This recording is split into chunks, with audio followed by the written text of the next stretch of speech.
We are Mixed Media. We've already heard from me. I've given my responses to a couple of hot takes from Reddit, and we have heard from Nathan about some of the problems with Steam and Epic Games. And we have Irving with some of his thoughts. Actually, I'm not even sure I know what your topic is, Irving, so... Yeah, I'll be talking about personal branding. So for people who don't know, I own a company called Ariella, and I do brand work for different people. I do it for myself, not enough, but I can speak from personal experience. So this is mostly about personal branding in general, really. And I guess one of the points I'll be making is that they're intertwined and how that could help you, whatever kind of artist you are. The first thing I have to say up front is that the internet is still undervalued, which is a big thing to say because we're like, there's so much content out there, so much everything. It's still undervalued. So, and it makes branding and getting yourself out there like a million times easier than it would be if there was no internet for independent people in particular. One of my biggest things is, if you're going to pursue a path that's like a little bit alternate, like you're going to try to, make your own thing, which I'm totally down for, that's what I'm doing, then you really have to understand what exactly you're getting into. I've talked about finance before on the channel. I've talked about particular skills that are a little bit more practical. So if you want to check those out, you can check them out on the channel. I think you'll learn a good bit. But so we're going to talk about personal financing. So the first thing that I have to say, personal branding, I meant to say. The first thing I have to say is, what is personal branding? Well, we know what branding is. Maybe we don't know what branding is. Branding is essentially a means of conveying a personality, right? I don't know if I can think of a better way maybe I should have looked up a more technical definition or something like that. But it's a means of conveying a personality of an entity. So if you think of Apple, right, there are immediate things that come to your mind, immediate images that are sort of hardwired into your mind in association with Apple. Literally the Apple logo, a glowing Apple logo, right, that comes to my mind immediately. Gray, silver, non-color, right, very chromatic. And I think maybe if I'm thinking about older Apple, white. All those things come to mind because they've put those things forth as part of their image, their brand image. And there's other kinds of branding. What other things might I think about? There's sonic branding. So with Apple, you can think about the gong, right? That of when you turn on an Apple computer. I think it's the same thing as it's been literally since the beginning. The same sound, right? And doesn't matter how much I hate Apple or whatever, that gong sound is never going to leave my brain in association with Apple. So wait, what gong sound are we talking about? I actually don't know what this is. When you turn on an Apple computer, It makes a noise? Yeah, that thing. It's been. I haven't used a Apple computer in a very, very long. Oh, it's kind of like it sounds like a bunch of things in unison making like a noise. It's like it's not a literal gong, obviously. It's like very synthesized, very like old, like 80s sort of like sounding All right, synthesized sound. Yeah. Ben, do you know what I'm talking about? That Apple gong? I'm not an Apple person, so Maybe it was my time working at the DMC at Hopkins that really hard coded the gong sound. But yeah, you think of all these things, and the reason you think about all these things is because they put those forth as part of their personality. Now, we're not going to be talking so much about that kind of branding as much, but like I said, they're intertwined with personal branding. This is putting forth yourself, the owner, founder, even if you're on the team, right? Even if you don't own the thing, right? Or even if you don't own anything, you don't own a business, and you just want to have a voice out there in the world, your personal brand is something that you intentionally put out into the world that reflects some sort of unique personality that you have, right? So this is attached to you versus attached to a business per se, but like I said, they're going to be connected if you have a business. So I think a lot of people, this is from my experience working with people. A lot of people hesitate when it comes to branding because they think they need to come up with something clever and unique, and they need to like go through some like really rigorous like process that's like algorithmically based or something, or like something just really circuitous, when the questions that you have to ask yourself are like pretty simple. The biggest thing that I advocate for with the modern economy, with what I call the new economy, you can look up that term. The biggest thing with the new economy is that you can't hide anymore, right? I mean, every company that has either a divisive reception or people hate those companies, those are almost always the least transparent companies, on the planet, right? Powerful, but not transparent at all. The reason that happens in this modern economy is that information travels so quickly, right? So it's as simple as, if I go down the street, I want to know whether that restaurant is good or not, I go to Google reviews, right? And I can immediately see what problems people had with that restaurant. So basically, it's not worth it to hide, right? If you think about it within your business, you think about your personnel that you have, your employees that you have. If you are really crappy to your employee, what's going to happen is they're going to go out and they're going to tell everyone exactly what you did, and likely if it's a serious allegation, they're going to bring the receipts, right? They're going to have some sort of thing to back it up, and they're not going to be afraid to disseminate that stuff. None of that is worth it, right? Like none of trying to manage all of that is not worth it. The only people who can manage that are multi-billion-dollar companies that insist on operating off of old mentalities on transparency. But that's not going to cut it if you're going to be a new person on the block. You've got to be actually transparent and forthcoming about everything you do, or else it'll bite you in the butt later. If you tell a lie, as simple as that, to a customer, to an employee, you have no idea where that goes. Not to mention that lying is immoral anyway. Your personal brand should be actually an extension of you, actually. It's not good enough to try to create a different persona on top of yours. And on top of that, wow, the biker people up here. If you add a persona on top of yourself, a few things are going to happen. You're going to come off as fake because you are not that person.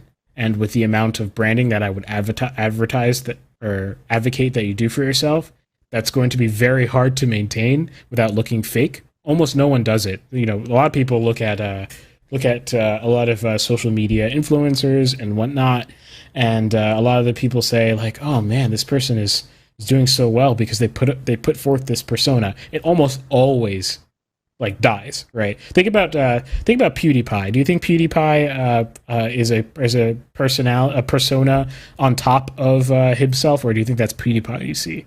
That's PewDiePie you see, right? As a persona, he must be tired keeping that up for right. He must have a while.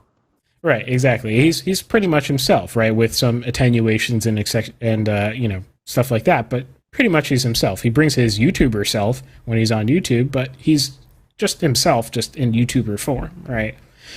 So, what if he didn't do that? If he was more coy, or like adding a persona on top of himself, or people he work with he treated differently than he treats his audience, and all that kind of stuff. That stuff always turns into drama down the road, and it'll never work out well, as people feel betrayed. And a lot of people can just smell it anyway before it even happens, unless you have some attachment to the person you're watching. So that's the first reason I would say transparency and bringing yourself to your personal brand is the first most important thing. The second reason I'd say that is because it's exhausting. You don't want to live that way. Like, I promise you don't want to live that way. You don't want to be on Instagram or wherever you're posting just being a fake person. That's not you're not going to be joyful in going about your business, and that's going to affect other aspects of your life, whether that's your personal life, whether that is literally your business, whether that's how genuine you come off to people because you have such a touchy, that sort of facade breaks so easily. Whatever it is, I promise you'll be a lot happier if you bring yourself to the table and just embrace yourself when you put yourself out there, versus putting a persona on top of yourself and trying to act for the rest of your life. It's not going to work out very well. before you even do that, and if you're even in the stages where you don't even have a business created yet, right? Like you're just thinking about it, or you don't have a personal brand yet. You're not putting yourself out there yet. The first thing I need you to ask yourself is, do you know yourself actually, right? I like to take things a little bit deeper than just the surface level. How to do this and step 1, 2, 3. I don't think anything really works that way very easily. Some of the people who are best at personal branding, I promise you, they don't view it that way. Do you know yourself actually, right? Like, could you do an honest assessment of yourself if you had to? That goes deeper, right? Do you have an internal life, right? What I mean by that is, like, do you reflect on yourself at all? Like, do you keep time away from your business, your brand, the internet, to just have a moment of space for yourself to get in touch with yourself, right? Really, what that means is like giving yourself space to think, sort of in conversation with yourself, right? Do you give yourself that space? And how honest are you when you're in those spaces, right? Like, how honest with yourself are you? And I don't think if you have any semblance of that sort of internal life, I don't think you should even continue, because you will not only not know how to go about accentuating yourself when you're putting yourself out there, but you're going to end up lying to yourself at one point about what exactly you're doing, what exactly you're trying to achieve. You'll create that cognitive dissonance over time, and you'll end up probably creating a persona eventually, as time goes on, if you deny parts of yourself that do exist, right? So that's the first thing. Have an internal life. The second thing is always start with this business or not. This is always important, and it's especially the exciting thing about the new economy, if nothing drastically changes, is that I promise you, it doesn't look that way. And I know a lot of young folks, a lot of like Gen Z folks and younger, a lot of them are very cynical about how to make money. I promise you, the more virtue you have, the more successful, that's not an abstract thing. I'm saying literally, the more successful you will be. So I'm saying, if you hold yourself accountable for everything that you do, you strive to be a better person, you're honest with yourself, and you correct yourself, you seek to be a better person, I promise you that has dividends in your business. And that has to be there all the time. Like, literally in or out of business, that has to be there all the time. There's no other way around it. So do you think that even those who are like, like the most famous entrepreneurs and stuff like that, do you think that all of them do like heavy self-reflection and stuff like that? No, not at all. And I think that's the older way, but they're already there, right? So there was a time where it was very easy to come up without having to deal with your own crap, essentially. It was easy to come up without, and some people will still have an easy time doing that. What changed, like I said, was transparency, right? So the level of transparency, the decentralizing of a lot of things has caused that as well, and that's just going to continue in a lot of ways. So, the gatekeepers can't shield you as much anymore, because they can't even help you as much anymore, in terms of lifting you up, right? So if you're going to go at it on your own, sans gatekeepers, sans, sort of the mecca institutions, then you're also simultaneously putting yourself out there without any PR shield, without any you don't know what happens behind the scenes there, and it's unsavory, and you shouldn't even want that anyway, right? Like, people, these companies will, someone's threatening to talk to the media about something, they will send a shady guy to your door and say all these things will happen to you if you don't comply with what you want. It happens fairly often. The crazy thing, though, is the reason why we know it happens fairly often is because exactly transparency, right? I think a lot of things have come to light as of late as to what happens behind these, closed doors, and it's going to keep accelerating. So yeah, that's basically why transparency is increasing. So, and that's a good thing. I think we should be happy about that. That's a good thing. The next question you have to ask yourself is, why are you putting yourself out there? Not just, this seems like a good thing to do for me. Because you have to realize that, one, you're gonna put yourself again in the limelight, and two, if you don't have an idea of why you're doing what you're doing, your brand is aimless, is completely aimless. There's nothing attached to it. It doesn't mean anything. It's self-centered. It'll come off as self-centered very often if it has no like actual goal, motive, right? It could be as simple as if you're, let's say, a nutritionist, you're an Instagram nutritionist, and your why you are doing it is because helping people eat healthier is a good thing, and you want to promote that goal. It could be that simple, but you have to actually mean it, right? Like, it has to be the actual why you're doing it. And I would, again, if your number one reason is money, usually if you're going into a field that requires personal branding, that's not the right attitude to go about things. Maybe go to finance or something like that. And the last thing is on that these sort of deeper aspects is think transcendently about everything you do, right? Like ask yourself why until you can't anymore. Of course, that's difficult and that's hard, but this will illuminate things about you that you want to project, that you become proud of because you understand the why, right? So I'll give an example from my own personal brand. So my company is called Ariella.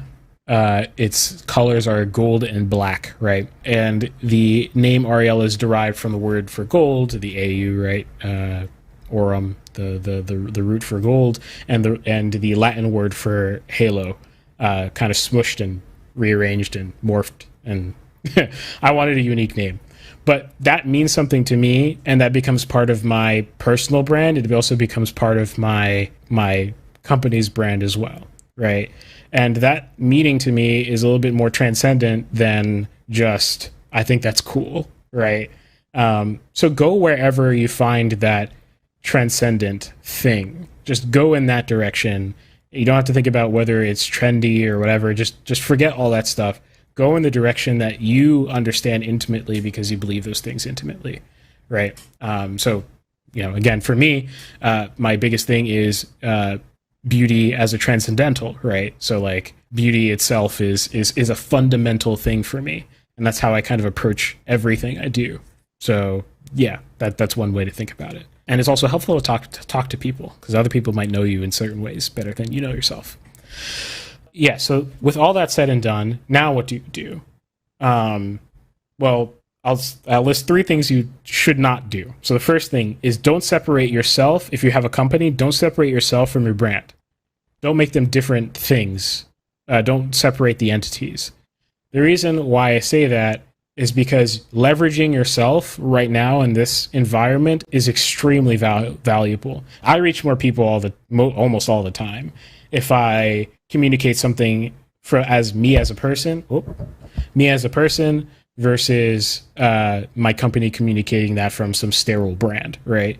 Don't divide the two things. Make yourself the head of your company, the leader of your company, part of your company, part of your initiative, and just intertwine those things. Irving is Ariella. Ariella is Irving, right?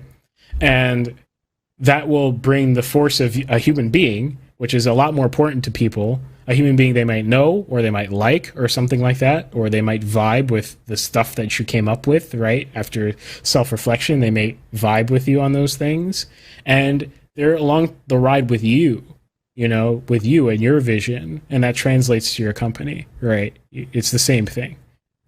Talking to if you're doing an email or something or any sort of thing, and if you can't see the person, right, and you see their name instead of their company, it's a lot more nice, I guess, because on one end, I don't know, it sort of feels like you're speaking to a black box if it's a company name. I don't know, it's a very odd thing to explain because it's a person, you know what I'm saying? But especially with large companies where maybe you're speaking out to customer service and they email you and it might be no name or something like that, right? It just feels like you're talking to some mysterious entity, even though we all know it's just a person. You know what I'm saying? It just doesn't feel right. For sure. And I'll be asked all the time, I want my brand to have a voice, and they'll be like, "What is my How do I find how I look at this other brand and I see they have a cohesive, coherent voice." You are the voice, right? You are the voice. That is the voice of your brand. You are the voice of your brand. And that's going to take accentuating the parts that are relevant for what you're doing, your mission. That's going to take working on yourself, right, to be more consistent. That's going to take a lot of practical work in creating assets and all this kind of stuff, coming up with branding items and thinking out how that practically plays out. How do you take your voice and you apply it to your branding? That's going to all take a lot of effort, and it's not going to be literally like one-to-one, like, oh yeah, my tweets are my brand. That's not going to work, right? But it's more like a translation of your voice into different ways of expressing that through your brand. So yeah, so don't disconnect those two things. The second mistake people make mistakes with, I guess, is that they make their products or service their brand. So what do I mean by that? They make the thing they produce the brand instead of the person who's producing it. That is, again, not leveraging humanity properly. You can get away with it to an extent, but I just think it's a circuitous route. It'll be a lot more efficient if you just present your brand as is and say, remember me because you like me, right? Me and my brand. You like me and my brand. You vibe with me and my brand.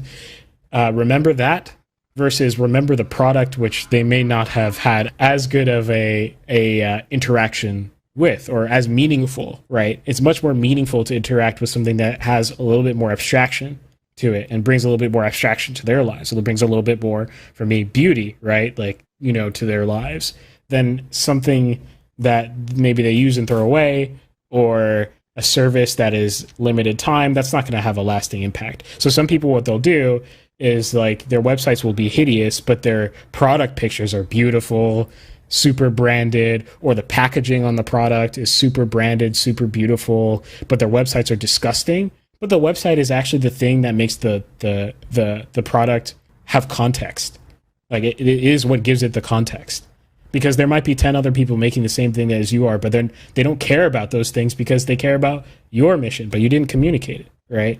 So don't lose that leverage by focusing on your services. And a lot of freelancers do this as well. They're basically a black box, with I do X written on top of it, right? Like, and all they care about is like putting their reel up, putting their like example stuff. That's all good. You need all that stuff, but don't just become black box that produces X, right? Become like you got a Fiverr or something like that. It's just like, I don't know. You're just like the same as everyone else who does the same thing. Like some random person with some random name who will do this for some amount of money.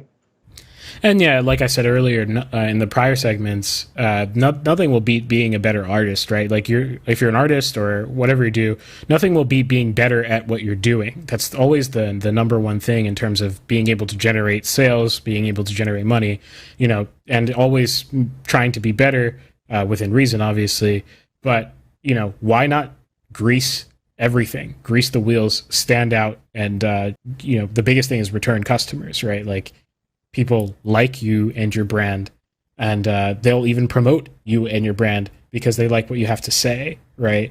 So there's 7 billion people, 8 billion people in this world, right? You're going to find the beautiful thing about the internet, and one of the reasons why it's undervalued is that you have access to almost all those people. And you're going to hit a niche that is going to give you a sustainable life. Definitely, right? If you play your cards right, you're going to hit a niche where a lot of the people who, a lot of people are like you, or maybe they're not like you, but they like what you have to say, right? Or they respect you. Maybe that's the right way to put it. Or they like your brand, they respect your brand, right? So then what happens is they start associating everything that you do more so with your brand than they associate what you do with a black box, which is not as good of an experience for them. Also, it's not as fun for you either. Definitely not as fun for you. The third mistake I see is that people assume that, this kind of goes to what I was saying before, people assume that, okay, because I say, okay, everything becomes an extension of me, that I can only become, all I have to do is then just open my mind and let everything loose, and then everything will be okay.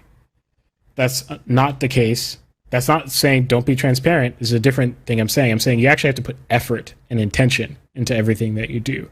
You can't just like post a picture of yourself like 24/7 or something on your Instagram, unless that's related to your business in some way. But like, just like opening your life up solely is not going to be the only thing that is going to propel you forward. You actually have to accentuate, like I said, the parts that make you special, connect with your business and all that kind of stuff.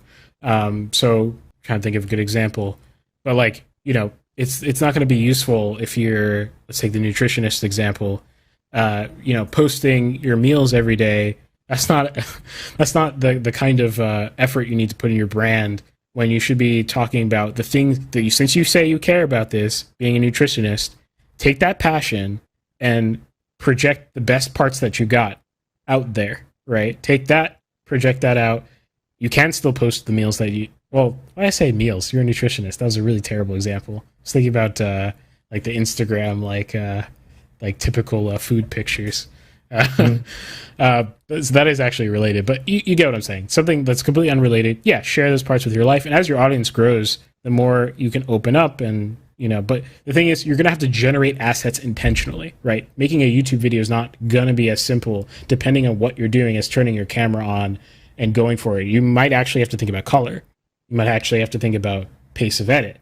You might have to think about how that pace of edit goes with the rest of your brand, because I'm telling you, like, the best out there, they all do that. I want you to go to... Like pacing? I never thought about that. Yeah. If you go to James Hoffman's YouTube channel, he's a coffee person. I love him. He's the one who is responsible for getting me into coffee. You can tell that his style of video extends from him as a person very easily. It's very obvious. You can tell that who he is on camera is just the camera version of him. It's not a different persona, right? And you can tell that he understands how to accentuate the best parts of all of that in order to deliver himself both transparently, but also with value and connection, right, with his audience. That's like the super basics. I'm not going to go into too much more detail. When it comes to, I think everyone goes to logo, they go to, okay, what filter do I use on Instagram? They go to, that all stuff is secondary. This is a 101 sort of situation where I'm like, okay, this is where you start. This is why I tell other people to start too. Even when you're working with a group, I've had people talk to me about this. They're more of a group kind of organization. They're like, well, how do we have a singular voice of your group? Your group voice is still your voice. The first thing I say is, what do your internal chats look like? Like when you're talking to each other, are you cracking jokes all the time? Are you sharing memes all the time? Is it mostly serious? Are you guys arguing with each other? Debate, friendly, obviously. Debating with each other. Like, what's going on? And just start revealing that. Start revealing it.